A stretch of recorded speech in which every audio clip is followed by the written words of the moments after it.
Halo semuanya, di sini kami ingin menjelaskan tentang pengertian ilmu sosial. Sebelumnya perkenalan dulu ya. Perkenalkan, nama saya Arienda Karenina. Perkenalkan, nama saya Dimas Idilista Alvaro. Perkenalkan, nama saya Fadia Erlandi. Nama saya Syakila Mutohir Nurwidat. Nama saya Nazira Aryani. Ilmu sosial adalah suatu konsep yang ambisius untuk mendefinisikan seperangkat disiplin akademik yang memberikan perhatian pada aspek-aspek kemasyarakatan manusia.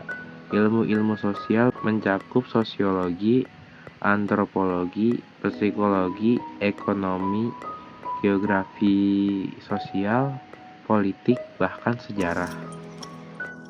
Kata sosiologi berasal dari dua kata dalam bahasa Latin, yaitu socius yang berarti teman, keluarga, dan masyarakat, dan logos yang berarti ilmu.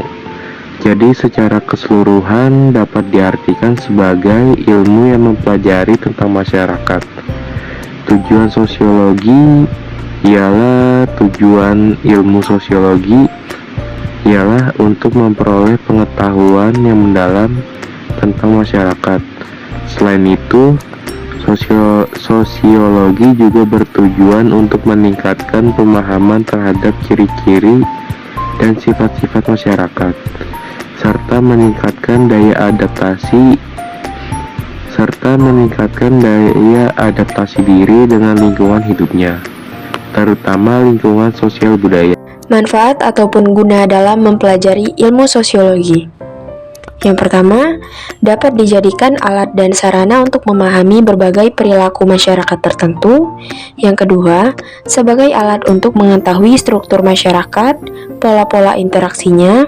Dan yang terakhir, hasil studi sosial terhadap kondisi masyarakat dapat digunakan sebagai dasar untuk menetapkan suatu kebijakan, baik dari pemerintah, perusahaan, badan dunia, atau yang lainnya.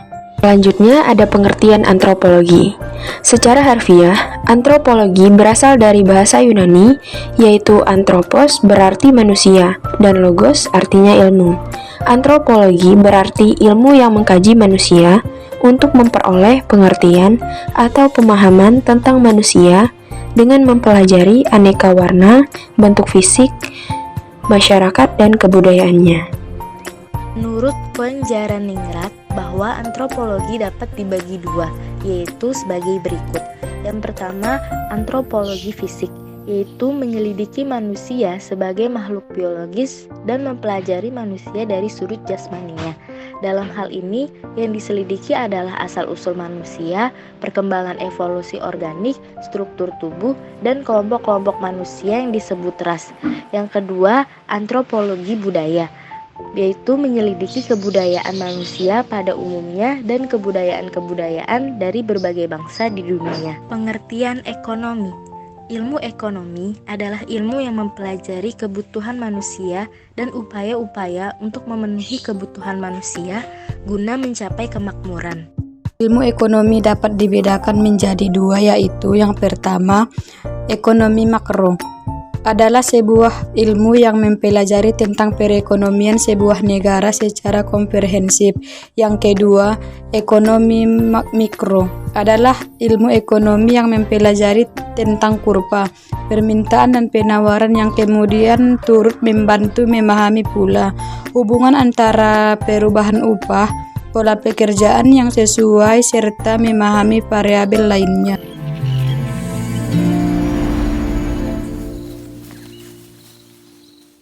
Ilmu geografi membahas tentang ilmu yang mempelajari bumi.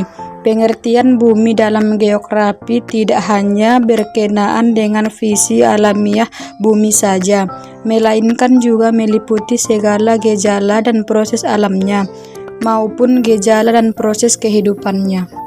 Secara umum, dapat dikemukakan bahwa objek studi geografi ada dua, yaitu yang pertama, objek material, ialah fenomena geosfer, yaitu meliputi segala sesuatu yang ada di muka bumi berupa semua benda baik, benda mati, atau benda hidup beserta lingkungannya. Yang kedua, objek formal, adalah cara pandang, cara berpikir, atau analisis terhadap segi materialnya. Objek formal inilah yang membedakan geografi dengan yang lainnya. Pengertian sejarah, ilmu yang mengkaji kisah perbuatan-perbuatan manusia pada masa lampau dan masa sekarang. Unsur pokoknya adalah manusia, ruang, dan waktu. Pada hakikatnya, sejarah memiliki dua nilai guna yang menunjukkan eksistensinya sebagai ilmu yang bermanfaat dalam kehidupan manusia, yaitu sebagai berikut. Nilai intrinsik. Pertama, sejarah sebagai ilmu adalah ilmu yang terbuka. Keterbukaan itu membuat siapapun dapat mengaku sebagai sejarawan asal hasilnya dapat dipertanggungjawabkan sebagai ilmu. Kedua, sejarah sebagai cara mengetahui masa lampau. Selain mitos, sejarah adalah cara untuk mengetahui masa lampau. Ada dua sikap terhadap sejarah setelah mengetahui masa lampaunya, yaitu melestarikan dan menolak. Ketiga, sejarah sebagai pernyataan pendapat. Kartodirjo mengemukakan bahwa sejarah mempunyai kegunaan genetis dan kegunaan didaktik. Pada kegunaan genetis, nilai-nilai luhur yang terdapat pada setiap peristiwa masa lampau perlu diwariskan agar dapat membentuk watak sesuai sebagai kegunaan didaktik atau pendidikan. Nilai ekstrinsik. Yang pertama, kegunaan inspiratif. Sejarah berguna untuk memberikan inspirasi atau pemikiran.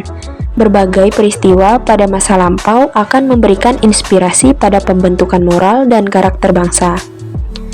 Yang kedua, kegunaan rekreatif. Situs-situs sejarah dan prasejarah di samping sebagai kekayaan ilmiah juga dapat dijadikan tempat pariwisata yang akan membawa dampak bagi perekonomian daerah maupun nasional. Konsep dasar ilmu politik.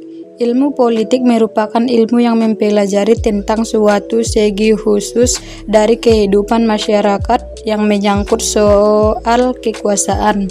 Bidang lembaga-lembaga politik, yang pertama Undang-Undang Dasar, yang kedua pemerintahan nasional, yang ketiga pemerintahan lokal atau daerah, dan yang terakhir fungsi ekonomi dan sosial dari pemerintahan. Konsep dasar psikologi sosial. Ilmu psikologi tidak mempelajari jiwa atau mental itu secara langsung, karena sifatnya yang abstrak, tetapi psikologi membatasi pada manifestasi dan ekspresi dari jiwa atau mental tersebut, yakni berupa tingkah laku dan proses atau kegiatannya. Tujuan psikologi sosial menurut Hanurawan. Psikologi sosial sebagai salah satu cabang psikologi yang paling penting memiliki beberapa tujuan keilmuan. Menurut Sarwono, menjelaskan bahwa psikologi bertujuan untuk mengerti suatu gejala atau fenomena.